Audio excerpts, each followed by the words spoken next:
los misterios que fueron revelados en el Nuevo Testamento. Antes hay que aclarar algo importante.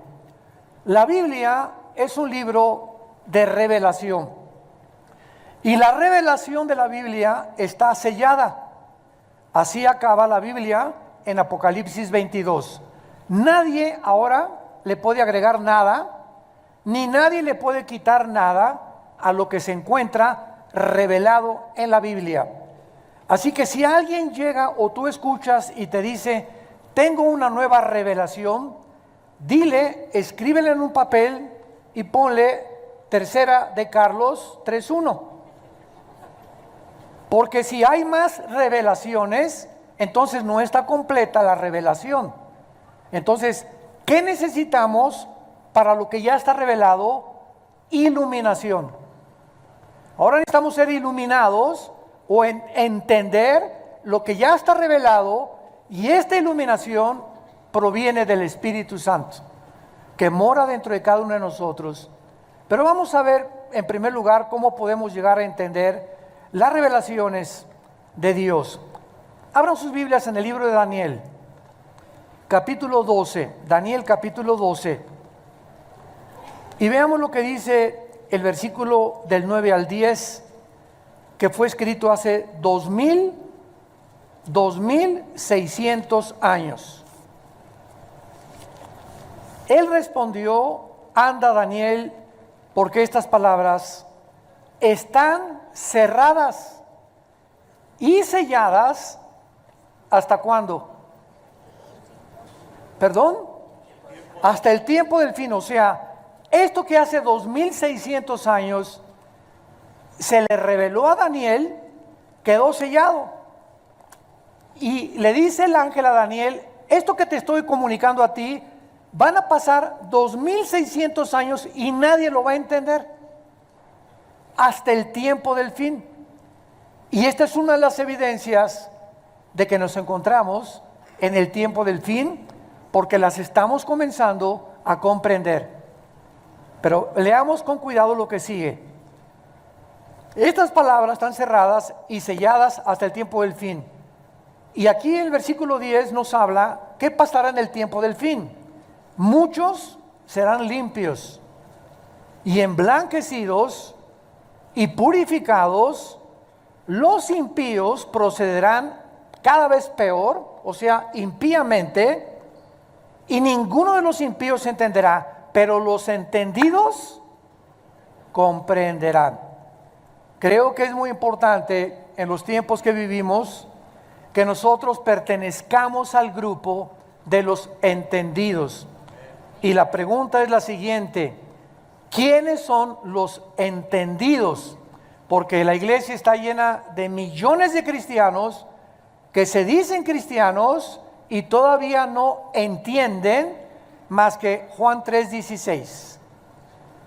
Y de tal manera amó Dios al mundo, y yo soy el buen pastor, Cristo nació en Belén, su mamá fue la Virgen María, etcétera, etcétera. Fuimos salvados por la fe, pero no han entrado a comprender los misterios y las riquezas de la herencia que Dios nos ha dado, porque realmente para que tú seas entendido hay solamente un requisito. ¿Quiénes son los entendidos? Los obedientes. Los salmos están llenos de estos versículos, porque aquellos que tienen el temor de Dios entenderán todas las cosas, mas los entendidos podrán comprender porque obedecen a Dios. Y esta es la razón por la cual la Biblia nos muestra que siempre Jesús dijo, el que tiene oídos, oiga.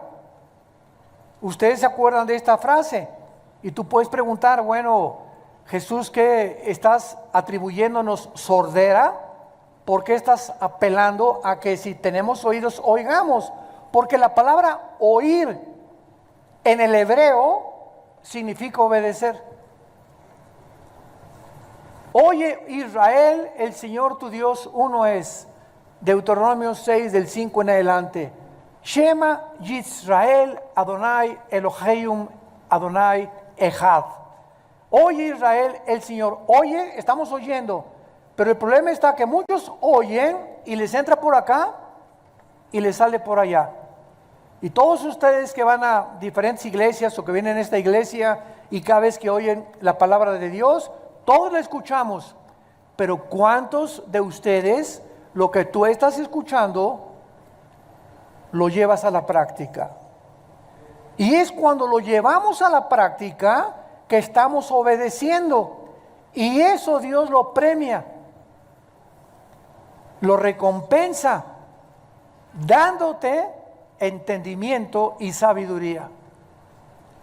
Y cuando tú tienes entendimiento por tu obediencia, vas a saber cómo aconsejar a tus hijos.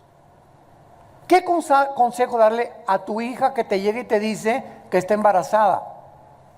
¿Qué consejo le vas a decir a tu hijo que te dice, verdad, que él es homosexual? ¿Qué consejo le vas a dar al matrimonio que vive cerca de tu departamento, de tu casa, que tienen problemas matrimoniales y que no saben si divorciarse o no divorciarse? Cuando nosotros tenemos la sabiduría de Dios, simplemente porque hemos entendido que es mejor obedecer para poder vivir en la vida, es cuando podemos verdaderamente llamarnos bendecidos por Dios. ¿Cómo puedes entender con qué muchacho te vas a casar? Si tú no vives en el Señor, no lo podrás jamás descubrir. Ahora vayamos a 1 Corintios capítulo 2 en el Nuevo Testamento para que veamos la misma verdad bajo el Nuevo Testamento. 1 Corintios capítulo 2, versículos del 12 al 14. Todo esto nos está sirviendo de base como una plataforma teológica para poder construir más adelante en lo que vamos a desarrollar. 1 Corintios 2, versículo 12 al 14. Y nosotros, está hablando de los cristianos, Pablo, no hemos recibido el espíritu del mundo, sino el espíritu que proviene de Dios, para que sepamos lo que Dios nos ha concedido. Lo cual hablamos con palabras enseñadas por sabiduría humana, no con palabras enseñadas por sabiduría humana, sino con las que enseña el Espíritu, acomodando lo espiritual a lo espiritual. Observen el versículo 14. Pero el hombre natural, esta es la persona que no tiene al Espíritu Santo, es la persona que no tiene a Dios. Se le llama natural porque esta palabra, suchikos en el griego, significa que es una persona que depende 100% en su carne, en su intelecto, y no tiene que ver nada con la revelación de Dios. Estas personas, dice Pablo, no perciben las cosas que son del Espíritu de Dios, porque para él son locura y no las puede entender. Ahí está. Por eso vienen los ateos con 3 doctorados en ciencias políticas, un ateo con 2 licenciaturas en astrofísica o en astronomía, y cuando se enfrentan a este libro, choca la mente natural, choca con las cosas del Espíritu, porque para ellos es locura. ¿Por qué Dios, si es Dios, permitió que el diablo existiera? ¿Y por qué Dios, si es amor, permite los tsunamis? ¿Y por qué Dios permite tanta miseria y tanta pobreza en el mundo? Estas preguntas que abundan en las mentes, no solamente de los no cristianos, sino también nosotros, con la diferencia que ellos no tienen respuestas. Porque jamás un ateo te podrá dar respuestas de por qué existe el mal. Y como nosotros somos los únicos que podamos darle al mundo respuestas de por qué existe lo que existe, nos preguntan a nosotros. Qué chistoso, ¿verdad? No se preguntan entre ellos, vienen con nosotros demandando que nosotros les demos respuestas. Y es muy fácil la respuesta, ¿verdad? O sea, una persona que piensa de esta manera es una persona que está diciendo esto. Mira, Dios, ese Dios que existe en la Biblia, yo no lo entiendo. ¿Cómo es posible que haya permitido matar a los cananitas? Y la Biblia está llena de sangre, y le permitiste a Abraham que se fuera a Cancún con Sara y que naciera Ismael, ¿verdad? Y permitiste que David matara a un soldado y tuviera un hijo con Betsabé. este Dios yo no lo entiendo. En otras palabras, si yo fuera Dios, ¿sabes qué, Dios? Yo haría mejor papel que tú. Es lo que están diciendo. O sea, de acuerdo a su pensamiento limitado, si ellos fueran Dios, es lo que están diciendo, yo haría las cosas diferentes. Yo no hubiera permitido la pobreza, yo no hubiera permitido las cosas malas, porque ese es el Dios que ellos se han fabricado. O sea, un Dios de peace and love. Pero cuando entramos a la Biblia nos damos cuenta que el Dios de la Biblia, sus pensamientos no son como los nuestros. Son mucho más inmensamente grandes, amplios, se extienden, en el universo no cabrían comparado con nuestros pensamientos. Y la forma como Dios actúa, no actúa como nosotros tampoco, actúa de una manera diferente. Y el hecho que una persona no entienda estas cosas, no le da derecho a decir, no existe Dios. Estas personas más bien deberían de decir, no estoy de acuerdo con el carácter de Dios, pero no con la existencia de Dios. ¿Me van siguiendo? O sea, estas preguntas no están atacando la existencia de Dios. Si tú eres ateo, piensa esto filosóficamente. O sea, el hecho de que yo no entienda lo que está pasando no me da el derecho para mí a decir no existe Dios. Más bien, si existe Dios, ¿por qué permite estas cosas? Pero no negar totalitariamente y dogmáticamente, como no entiendo lo que está pasando en el mundo, yo niego en mi mente de caracol y de renacuajo que tengo, mi conclusión es que no puede existir un Dios. Por eso el ateísmo es insostenible filosóficamente. Muy bien, vayamos pues ahora a desarrollar lo que queremos desarrollar. Y el título de esta conferencia es Comprendiendo los misterios de Dios. Comprendiendo los misterios en la serie de los misterios de Dios. Vayamos a el Evangelio de Mateo capítulo 13 y comencemos a entender por qué Jesús, cuando comenzó a enseñar los misterios de Dios, los misterios del reino de Dios, estableció que estos misterios nunca los incrédulos los iban a entender, sino solo los creyentes. En otras palabras, como vimos en Corintios, el hombre natural no entiende las cosas de Dios porque son locura, pero Dios nos las reveló a nosotros, porque tenemos al Espíritu Santo, que es el que nos abrió la mente, y Él es el único que puede, de los quién sabe cuántos niveles tiene la mente impresionante, consciente, subconsciente, inconsciente, etcétera, etcétera. Soñamos y siguen preguntándose, ¿qué son los sueños? ¿Cómo puede la mente percibir que estoy platicando con una persona que no he conocido? Yo entiendo que hay sueños que han impresionado nuestro inconsciente o experiencias que hemos tenido y que se repiten en el inconsciente cuando soñamos. Pero hay cantidad de personas que tenemos en la mente que nunca hemos sabido, platicando con ellas o con tu papá que se murió o lo que sea, ¿de dónde vienen todos estos sueños? Todas estas circunstancias. Te sueñas en un barco, te sueñas en una motocicleta, te sueñas corriendo, te sueñas que te van persiguiendo, te sueñas que te van a matar. ¿De dónde viene toda esta gama de pensamientos que no están limitados al cerebro? Porque el cerebro no produce los sueños, así como el hígado produce la bilis o la vesícula biliar y los intestinos o el estómago, los jugos gástricos. El sueño, el cerebro no produce esto, sino que cuando entramos a los pensamientos y a los sueños, nuestra mente se desliga y nuestra mente entra en una dimensión espiritual, en una dimensión que no es la de nosotros.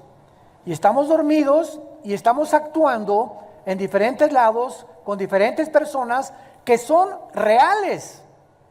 Y dices tú, ¿quién me metió estos pensamientos? o estos sueños a la mente? ¿No se lo han preguntado? Es uno de los misterios más grandes que existen.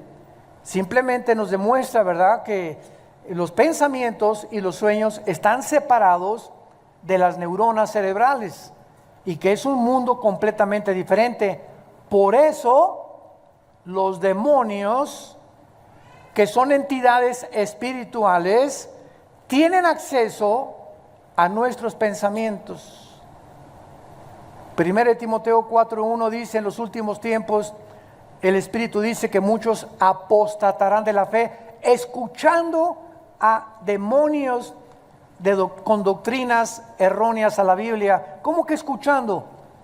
Yo me preguntaba, ¿qué audiblemente oímos a un demonio? No, simplemente tienen la capacidad, estas criaturas que están en la dimensión de nuestra mente y de nuestros sueños y nuestros pensamientos, tienen la capacidad de entrar y inyectarnos ideas de suicidio. Ideas que te dicen: tú eres hombre, pero no eres hombre, recuerda que eres mujer. Y si eres mujer, no, tú no eres mujer, eres hombre. Y te pueden llegar a convencer al grado, como dicen muchas personas, cambian de género. Y ahí está el famoso transgénero, ¿verdad? Seres humanos que le dicen a Dios: yo no estoy de acuerdo con la genética que tú me diste, ni con la biología que tú me diste, yo no soy hombre, yo soy mujer, y me voy a operar mis genitales, y me voy a vestir como mujer, porque yo estoy atrapado como mujer en un cuerpo de hombre. Esta pregunta, les pregunto a ustedes, ¿esta cuestión es física o es mental? Es mental. O sea, ¿de dónde vienen estas ideas a esa persona en la mente? Ellos no lo saben, nosotros sí lo sabemos. Es un problema espiritual, mental, que te llega alguien a querer robar tu identidad. Se llama el robo de la identidad. Porque a Satanás le interesa que tú pienses que no eres lo que Dios te creó. Y entonces el problema es que esa persona tiene un tornillo flojo, que él está convencido de eso, y cuando se hace esa operación, la Asociación de Psiquiatría de Los Ángeles, California, declaró el año pasado que el 70% de las personas que cambian de género se suicidan. No lo dice la Biblia, lo dice la ciencia. ¿Por qué se quitan la vida? El 70% de los que quieren cambiarse su género se suicidan, porque en ese momento tú te cambias físicamente, pero no puedes cambiar tu ADN. Virgen del Socorro de la Macarena, de los Lagos, de José, María y José, el burrito que los acompaña, no puedes cambiar tu genética. El hombre tiene el cromosoma Y, la mujer tiene el cromosoma XX. Entonces, aunque te cambies de género, si tienes el cromosoma Y, eres macho camacho. Y si tienes 2X, aunque tú mentalmente digas que no eres, eres mujer. Vean el ataque tan grande a la familia y a la sociedad de aquel, como dijo Jesús en Juan 10, el enemigo vino a robar, matar y destruir. Y quiere robarnos nuestra identidad. Quiere convertirnos en personas que no somos, para degradar la imagen y semejanza que Dios puso en nosotros. Pero no vamos a extendernos a eso. Simplemente Mateo capítulo 13, Jesucristo viene a decirnos que por eso la gente, los impíos, no comprenderán. Miren, hoy en la mañana acabo de ver un video que así me destrozó el corazón. Y era un dolor tan grande que ahorita que venimos en la carretera, así venía con un dolor tan grande y al mismo tiempo con un coraje y con una ira impresionante en mi vida. Este video es un niño de 10 años. Está en un auditorio lleno de personas adultas. Y lo presentan al niño. Les queremos presentar a este niño que acaba de salir del closet. Y toda la gente aplaudiéndolo. Y el niño comienza a hablar, pues yo a los 7 años pensé que era esto, pero mis papás me dijeron que no, que yo no era, que podía yo ser mujer, y peinado ya casi como mujercita. Y yo a las personas que nos acompañaban esta mañana en el carro, yo les dije, pobre, este niño es una víctima, pero estas personas adultas aplaudiéndolo en lugar de ayudarlo, en lugar de decirle es que tú no eres eso, te vamos a ayudar a que recobres tu identidad, aplaudiéndolo. Me dio un coraje como no se imaginan. Yo dije, si hubiera estado yo en ese auditorio, hubiera dicho, como Sodoma han venido a hacer. Y todos ustedes, los adultos, son los que Dios va a condenar. Todavía el Chapo vendía drogas y estos son malos y asesinos, pero Jesús condenó que aquel que tropiece a un niño, Mateo 18, más le valiera amarrarse una piedra y aventarse a un río de la condenación que tendrá. ¿Cómo es posible que destrocen la identidad de un menor de edad? Convenciéndolo que no es lo que Dios lo hizo y aplaudiéndole todos en el auditorio. Eso es ¿saben cómo se llama esto? Cuando la humanidad ha llegado a decirle a lo malo bueno y a lo malo bueno, y a lo malo bueno y a lo bueno malo. Isaías 5, versículo 20. Hay de los que le dicen a lo bueno malo y a lo malo bueno, a lo amargo dulce, a lo dulce amargo. Hay cuando el ser humano ha llegado al momento en que en lugar de decirle a una persona, oye, tú necesitas ayuda clínica y ayuda espiritual, le alaban y le bendicen y le aplaudan y lo felicitan. Es cuando dices, ya estamos en un manicomio. El mundo es ya una locura de llamarle a eso bueno y a lo malo bueno. Ay, Señor, quítame la muina. En Mateo 13, Cristo comienza describiendo una serie de parábolas. ¿Qué cosa es una parábola? A los que quieran, antes de profundizar en esto, ¿qué significa la palabra parábola? Una parábola es una comparación de una cosa con otra cosa. Es lo que es una parábola. Es comparar dos cosas similares, las cosas terrenales con cosas espirituales o las espirituales con cosas terrenales. Cuando Cristo hace su aparición en el escenario mundial, Jesús comienza a usar un idioma que se llama parábolas.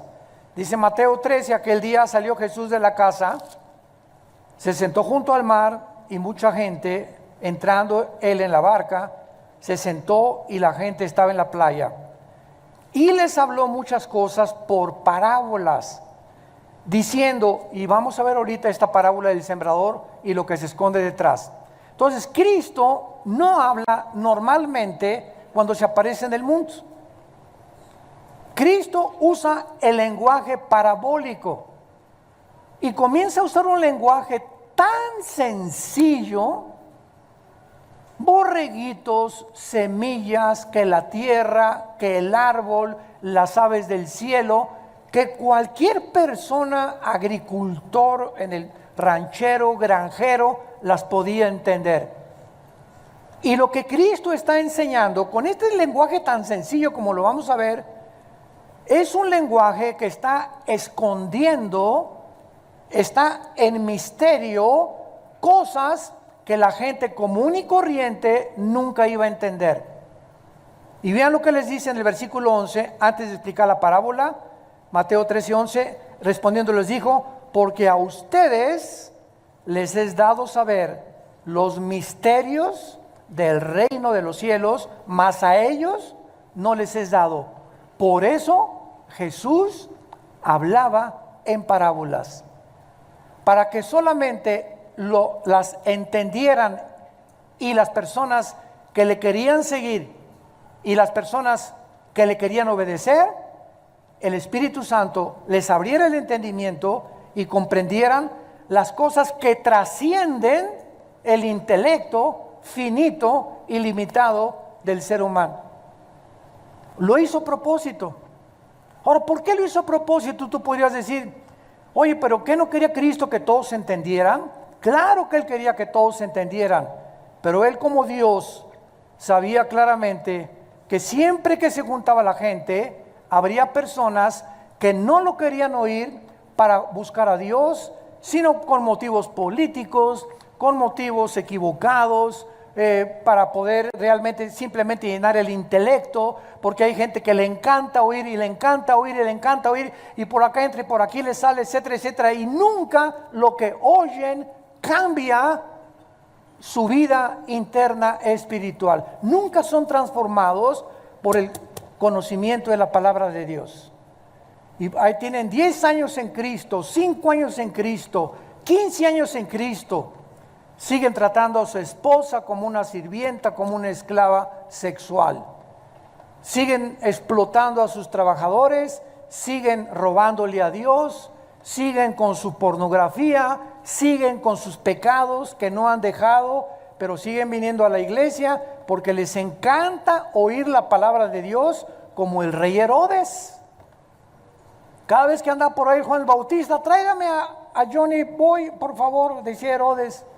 Quiero oír, me encanta oír a Juan el Bautista. Y le encantaba al rey Herodes, así como a Agripa le gustaba oír a Pablo, que era uno de los oficiales de Roma. Hay mucha gente que le encanta la palabra de Dios y vienen a oír la Biblia, pero no obedecen. Y entonces, sin que te des cuenta, tu mente se va a comenzar a cerrar, a cerrar, a cerrar, y puede llegar un momento en que ya está tan endurecida tu mente por no obedecer, que ya nunca vas a poder entender ni por qué estás aquí, ni cuál tu fue misión en la vida, ni cuál el propósito por el cual Dios te creó, porque la dureza de tu corazón te ha impelido a poder realmente no recibir el conocimiento de la verdad.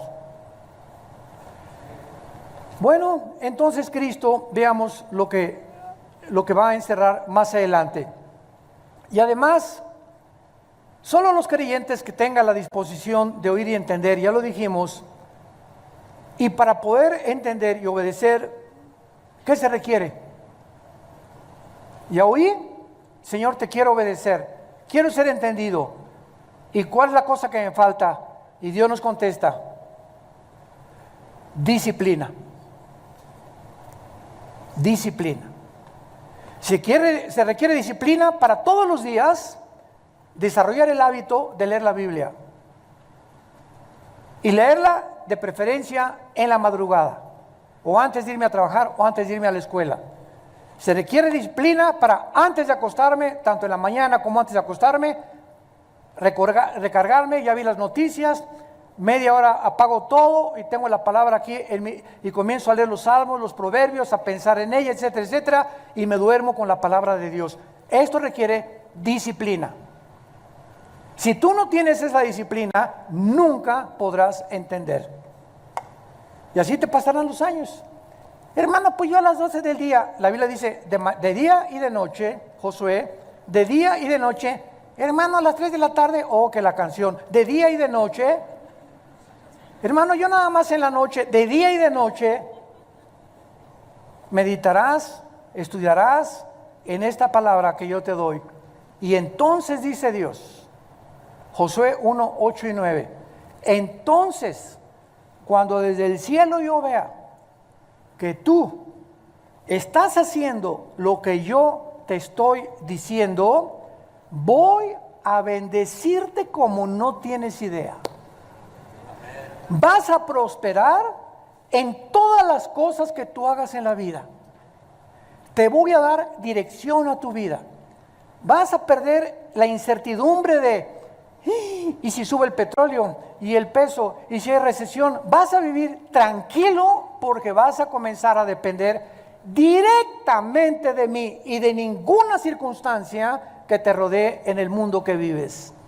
Y entonces podrás decir, Jehová es mi pastor, nada me faltará.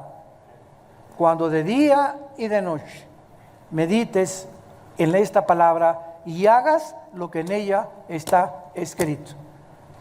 Nadie levante la mano. ¿Cuántos de ustedes de día y de noche, desde que tú te convertiste, meditas, lees, estudias, memorizas? Hay unos que ni siquiera hoy trajeron la Biblia.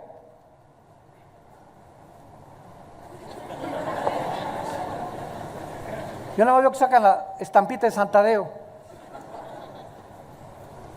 O sea, venir el domingo a una serie y la palabra, y ni siquiera venir con la Biblia el domingo, o sea, ¿de qué se trata, no? ¿De qué se trata? ¿Y por qué la tengo que traer, hermano? Porque cuando estás oyendo la palabra de Dios, comienzas, es la espada del Espíritu. Dice en Efesios 6, entonces Mateo, y le buscas y pues ya llegaste tarde, pero ya el Mateo, y comienzas a buscarle, y que pues Miqueas, y que Amós, y comienzas a tener destreza en el manejo de las Escrituras, comienzas a adentrarte, a conocerla, a relacionarte, porque si no tienes un contacto con la Biblia, ¿cómo te vas a relacionar con ella? Y van a pasar 10 años y te voy a decir, Mateo capítulo 24 y anda cerca del Éxodo. Entonces, no se puede, toma a Dios en serio. Santos de Dios, tomen a Dios en serio. Estamos en tiempos que tal vez de los más difíciles de la historia del mundo.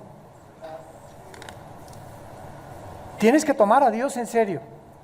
Él es real y Él premia. Sin fe es imposible agradar a Dios. Veamos antes las 4 clases de personas que hay en relación a los misterios, antes de abordar la parábola del sembrador. Hay 4 tipos de personas en la Biblia, si los quieres ir apuntando. Número 1, el hombre natural. Ya lo vimos en 1 Corintios 2. Esta es la persona no salva, por la que es imposible conocer los misterios de Dios o la mente de Dios. Son las personas que siempre están discutiendo, argumentando, y por qué esto y por qué aquello, etcétera, etcétera, porque sus mentes todavía no se han cuadrado, no han podido entender que a lo mejor se dicen cristianos, pero sin embargo no han obedecido lo que ellos conocen. Un ejemplo rápido. A los hombres Dios nos dice, maridos, amen a su esposa sacrificialmente. Efesios capítulo 5, versículo 20 al 24. Como Cristo amó la iglesia. Ahora, no hay un solo hombre ahorita que esté escuchando, ni tampoco por los medios de comunicación, no hay un solo hombre que no conozca esto. Son enseñanzas elementales. Maridos, amen a las mujeres, mujeres, sométanse a su marido. Ahora, si yo no comienzo con lo elemental en mi casa, a tener una relación con mi esposa en la que soy considerado, soy caballero, busco siempre que se encuentre protegida, sin cuidado, llego en la noche, mi amor, te veo nerviosa, si quieres yo le cambio los pañales a los niños, descansa, ahorita estás en tu periodo de los 7 días al mes hormonalmente, te voy a llevar a cenar unos taquitos, aunque sea al pastor o asados por allá, esta semana no hagas de desayunar. Si nosotros no somos esa clase de hombres en la que Dios ve, te sube al carro y le abres la puerta para que se suba a tu esposa, vas al restaurante, le quitas la silla para que se siente, esos detalles insignificantes, que por cierto los tratamos en los seminarios, ahora en octubre en la Riviera Maya están invitados todos, tenemos el seminario de matrimonios en la Riviera, y que por cierto casi nadie se ha inscrito de esta iglesia, Jesús, María y José y el burrito que los acompaña. En los seminarios hablamos precisamente de qué es lo que el hombre necesita saber de su contraparte, que es la mujer, que es completamente diferente a nosotros, para que sepas cómo tratarla.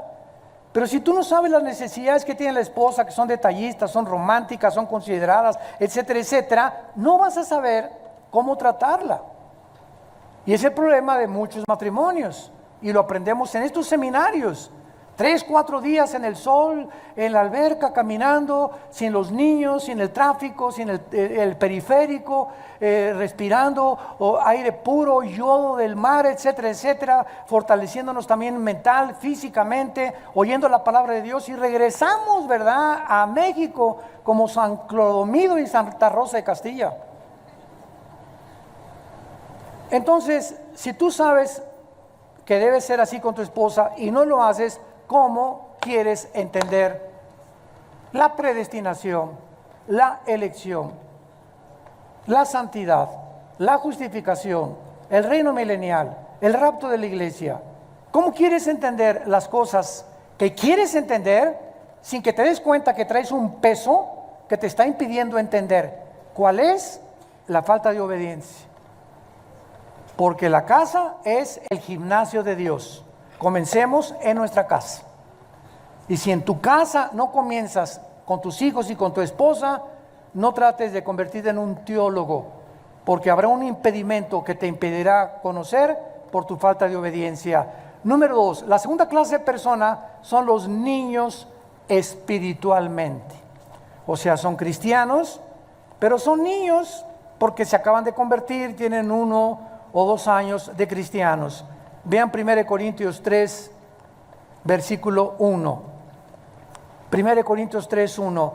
De manera que yo, dice Pablo, hermanos, no les pude hablar como a espirituales, sino como a carnales, como a niños en Cristo.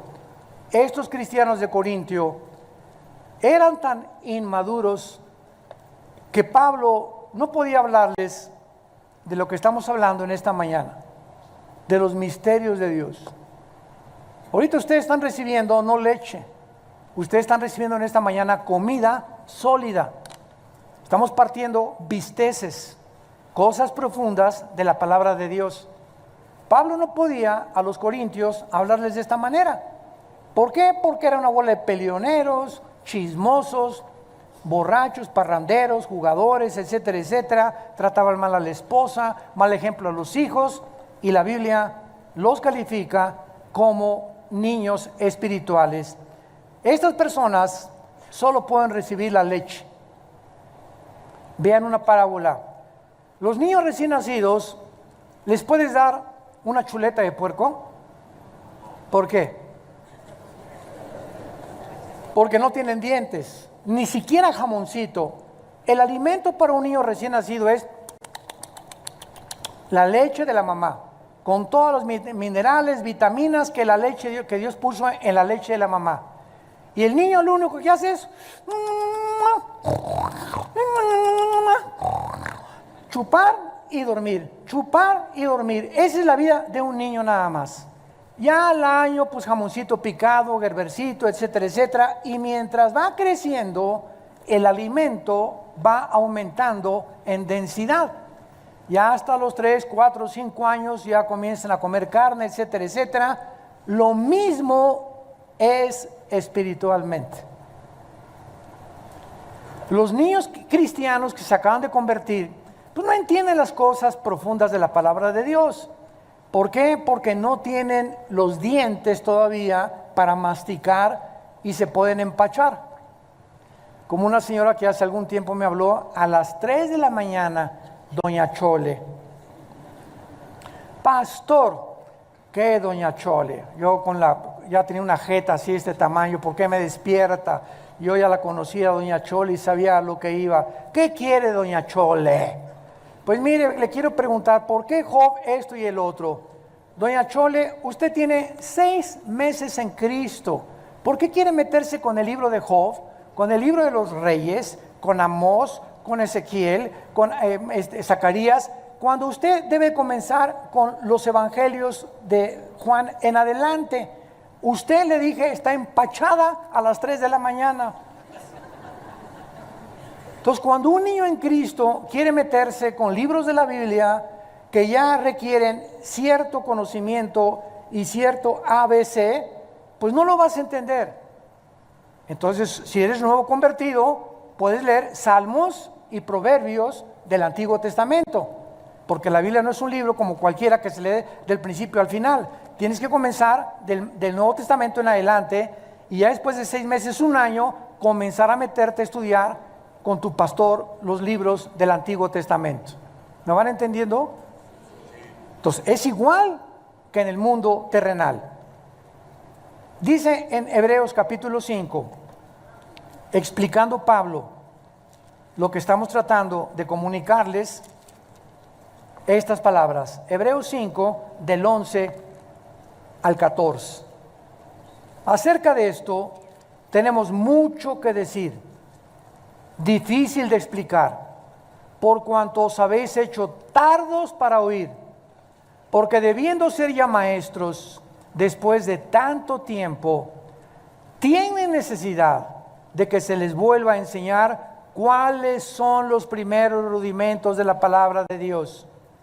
Y habéis llegado a ser de tales que tienen necesidad, ahí está, de leche y no de alimento sólido. Y todo aquel que participa de la leche es inexperto en la palabra de justicia porque es niño. Pero el alimento sólido es para quienes. Para los que han alcanzado la madurez. Y vean cómo se alcanza la madurez. Los que por el uso tienen los sentidos. ¿Cuáles son los sentidos? Vista, oído, olfato, gusto y tacto. Los 5 sentidos del alma. Los que han desarrollado lo que ven, lo que oyen, lo que se llevan a la boca, lo que sienten, estos en el discernimiento del bien y del mal. Cuando tú caminas en la calle y ves una muchacha guapa, en el caso de los varones, comienzas a disciplinar tus ojos y dices, ¿para qué la sigo viendo si no es mi esposa? ¿Para qué la sigo viendo? Oye, cierra los ojos. Cuando pasas por un restaurante y tienes la glucosa muy alta de más de 130, 140, que ya tienes casi diabetes, ¿para qué te paras en una panadería a ver los croissants y las conchas? O sea, ¿para qué te paras porque estás sufriendo, ¿no es cierto? Esa muchacha no se va a ir conmigo, es croissant, no me lo voy a llevar. Entonces, ¿por qué nos gusta sufrir? ¿Por qué nos gusta atormentarnos? Ahora, si yo tampoco puedo tocar cosas, ¿verdad? Con mis 5 sentidos, o oler cosas, o ver cosas, o oír cosas, ¿por qué entonces me atormento oyendo chistes groseros de mis amigos en el trabajo, en lugar de decirles, con permiso, ya me voy? Ay, sí, ya San Francisco y así ya se fue, que digan misa y que digan lo que quieran. Pero si tú no disciplinas tus oídos, tus ojos, tú lo que te entra a la boca y lo que comes, y no tienes un dominio propio de tu vida, no vas a pasar al alimento sólido. Disciplina. Para comer, para ver, para los hábitos, para hacer ejercicio, sexualmente, en todo en la vida necesitamos disciplina. Somos soldados de Dios. Somos el ejército de Dios. Y un soldado no puede sobrevivir en el campo de batalla si no ha sido antes disciplinado a obedecer. En tercer lugar tenemos al hombre espiritual. 1 Corintios 2 del 11 al 13, el que sea disciplinado para mantener una comunión ininterrumpida con Dios mediante la palabra, la estudia, la reflexiona, por lo que puede comprender los misterios de Dios. ¿Cuál es el proceso para entender los misterios de Dios? Llegar a la madurez. Llegar a la madurez. Y finalmente el hombre carnal. 1 Corintios capítulo 3, versículo 2. Les di a beber leche y no vianda. La vianda es el alimento sólido. Porque aún no eran capaces, ni sois todavía. Porque aún son, ¿qué? Carnales. Pues habiendo entre ustedes celos, contiendas, disensiones, ¿no son carnales y andan como los hombres? Esa es la cuarta persona en la Biblia. Los naturales, el niño espiritual, el creyente espiritual y el hombre carnal. El que busca llenar sus necesidades a través de las cosas mundanas, va al cine, no es malo ir al cine, pero va al cine 5 veces a la semana. No es malo ver la televisión, pero la ve 3 horas diarias. No es malo leer libros que no sean de la Biblia, si son de física, química, de historia, etcétera, etcétera, pero no te pones a leer literatura barata, ni te pasas 2 horas en el internet chateando, o qué piensa esto, ¿con quién se casó la reina de España? ¿Con quién se casó Meghan? ¿Está embarazada Meghan? ¿Y con quién y qué vestido va a usar para la boda? Impresionante cómo se meten en tantas, ya no lo digo, en tantos rollos. Pero les encanta, ¿verdad? Meterse en todo lo del mundo, Llega mi esposa a veces y me dice, pues fíjate,